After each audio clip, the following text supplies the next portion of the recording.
Hello ka-diary! Matagal-tagal na nga rin pala tayong hindi nakakapag-update ng vlog mga mare. Kaya ngayon naisipan kong pumunta ng school para sa aking graduation picture. At bago ang lahat, magpe-prepare muna tayo mga mare. At kinabit ko na nga may wagang hikaw ko dini. At ngayon naisipan ko na mag-ayos na aking sarili. At naglagay na nga ako ng konting kilay para may volume naman ito. At naglagay na rin ako ng eyeshadow para may definition naman ang aking mata. Syempre nakakahiya naman kung pupunta tayo ng school na walang kaayos-ayos, diba? Very natural nga lang ang aking atake sa ginawa kong makeup para sa aking sarili mga mare. Syempre nakakahiya naman makita tayo ng mga teacher natin na haggard na, diba? At ngayon nakapansin nyo na nga ang pagkakaiba mga mare. At naisipan ko na nga maglagay ng blush on dini mga mare. At para na magmukhang healthy ang ating skin din mga mare. Mahirap na rin kasi maging putla, lalo na kung mukha ang una napapansin mga mare. Maglagay tayo ng konting blush on para mag healthy glowing skin. Pink nga lang pala ang nalagay kong blush on din para mukhang yamanin. At naglagay na nga rin ako ng pressed powder para makover up lahat. At naglagay na nga rin pala ako ng pabango para mag-amoy expensive. At ito na nga pala ang final look ko mga mare. Fresh lang para magmukhang college student pa rin. Syempre para makadiscount sa sasakyan nating jeep, student discount yarn. At habang naghihintay nga ako ng mga sasakyan ay nag-outfit check muna tayo. At sapagka sineswerte ka nga naman, at ang nasakyan ko nga palang motor ay ang aming governor ng batch namin. Shoutout sa iyo Sir Nico Ordanza. Mukhang malaki ang matitipid nating pamasahe din mga mare. Napakasipag at napakabait talaga ng aming governor na ito. At sa tigka na nga lang pala ako binaba mga mare. At dinin na nga lang pala ako naghintay na masakyan mga mare. Thank you Sir Nico sa ulitin. Ingat kayo sa biyahe. Ingat din pala sa akin sa biyahe. Charot! At ngayon nga nakasakay na tayo ng Budako dini mga mare. Siguro mga 3 minuto lang ang biyahe. At habang nasa biyahe nga ako, nanonood nga ako ng tourist spot dini sa amin sa Mindoro. At habang nasa biyahe ka, hindi ka pala may inip dini. At habang pinapanood mo nga ito, ay parang nasa tourist spot ka ng Mindoro. At marami nga pa tayong pwede ma-explore dito sa Mindoro. At habang pinapanood mo nga ito, ay maganda talaga ang mga view dito. At kung gusto mo pa makita ang ganda ng Oriental Mindoro, ay pwede ka mag-download ng Lakbay apps dini. At para ma-explore mo ang ganda ng Oriental Mindoro. At sa nakikita ko, ito na nga ang senyalis na malapit na tayo sa Mindoro State University. Ang Mindoro State University ay may gate 1 at meron ding gate 2. Bale sa gate 2 nga pala tayo bababa mga mare. Para nakakamiss ulit pumasok ano? Nakakamiss din yung mga tropa mo ng college days. At namimiss ko rin itong lugar na ito kung saan kami tumatambay.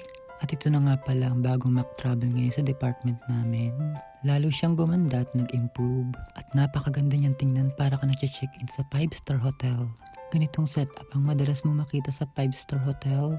Napaka-elegante at aliwalas niyang tingnan. Ibang-iba na talaga to sa dati. At ito na nga ang hinihintay natin mga mare. Nakuha ko ng graduation picture ko na matagal ko nang hinihintay. Kahit na may sakit ako ay tumuloy pa rin ako sa school.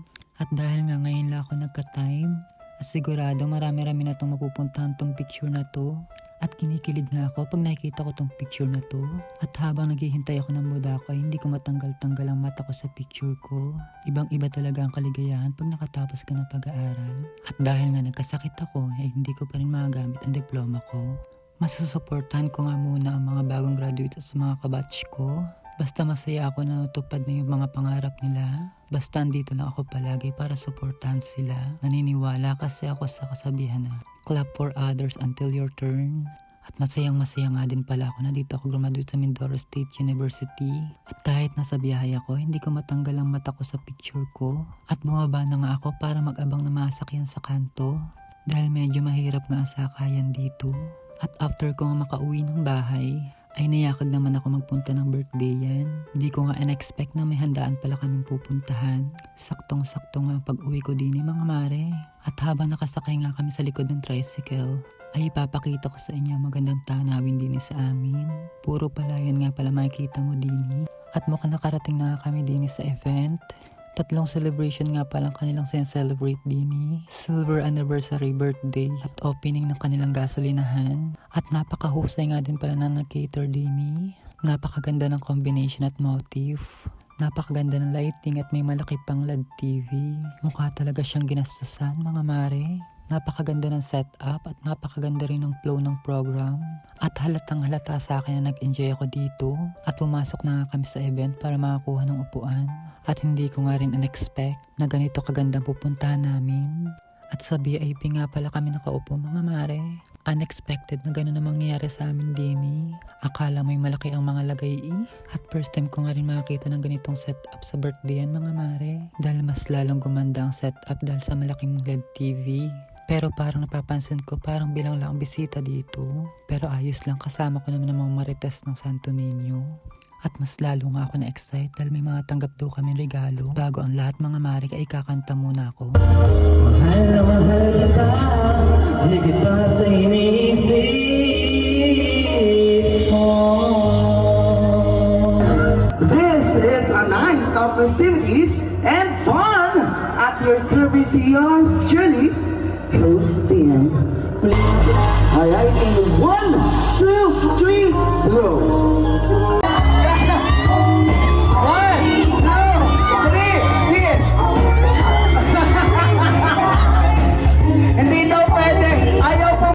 Kay Mr. Milan. Kaya muli isang pabati ako ng happy birthday. At habang nagpo-program ay kumain na nga muna kami. At mukhang masarap din ang mga putahe nila mga mare. At mas nag-focus ang mata ko sa chicken cordon dini.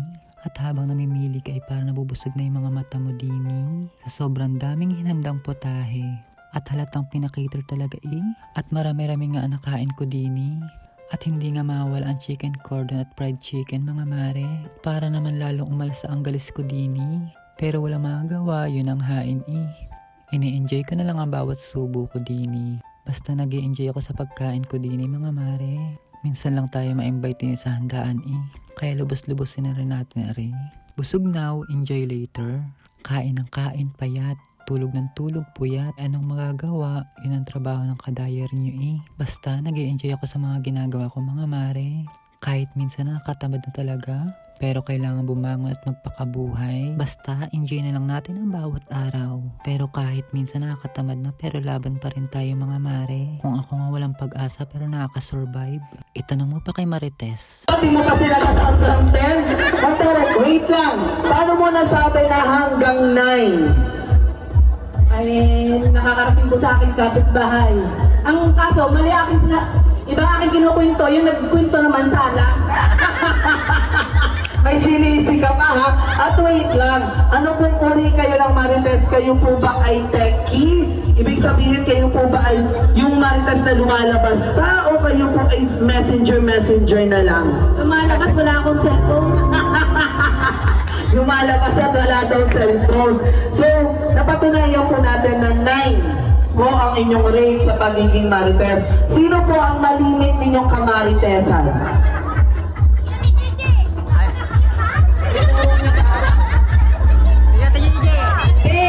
Kung si Hala, yung Milani. Si kung si Hala nangin. Puro ko si Hala. Nagkakalabas. Wait lang. Sandali. Wait lang. Gusto kong depensahan ninyo yung mga sarili. Ang sinasabi ba ni Mami ay may katotohanan o walang katotohanan? Ako lang ang tinuturo niya, alam niyang hindi ako nalaban sa kanya. Mukhang may mag-aaway ngayong hapong ito. Ayan. Pero okay lang yung basta hanggat hindi lumalabas ang pagmamarites. Lumalabas ba yung marites? Hindi naman. Ay, kami-kami lang din. Kasi may kasama pala ko sa Pauyo, no? Si Dulce. Aray, kasama daw po kayo. Tunay po yun? Hindi po. Hindi daw pinatabi ka. Meron pa si Piwi, oh. Lahat na hindi na. Ayan yung mga umpukan na yan. Ayan, yung maritesan ay hanggang inyo lang. Ayun, yun naman pinakamahalaga doon. Hanggang inyo. Huwag nang dadayo ng barangay. Namin joke only. Ano? Marks namin joke only. Joke lang. Tingnan nga natin mamaya malalaman ko yan.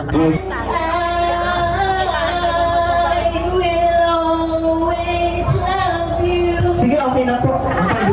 At dahil nanalo nga si Madam, ay binigay niya sa katiwala ang kanya na panalunang bigas. Medyo na-touch nga ako sa moment na yun mga mare. At nanalo nga kami mag-ina Dini. At dahil nga wala nakuha ang magkapatid na isinama namin Dini sa celebration, ay binigay ko na lang sa kanila ang bigas mga mare.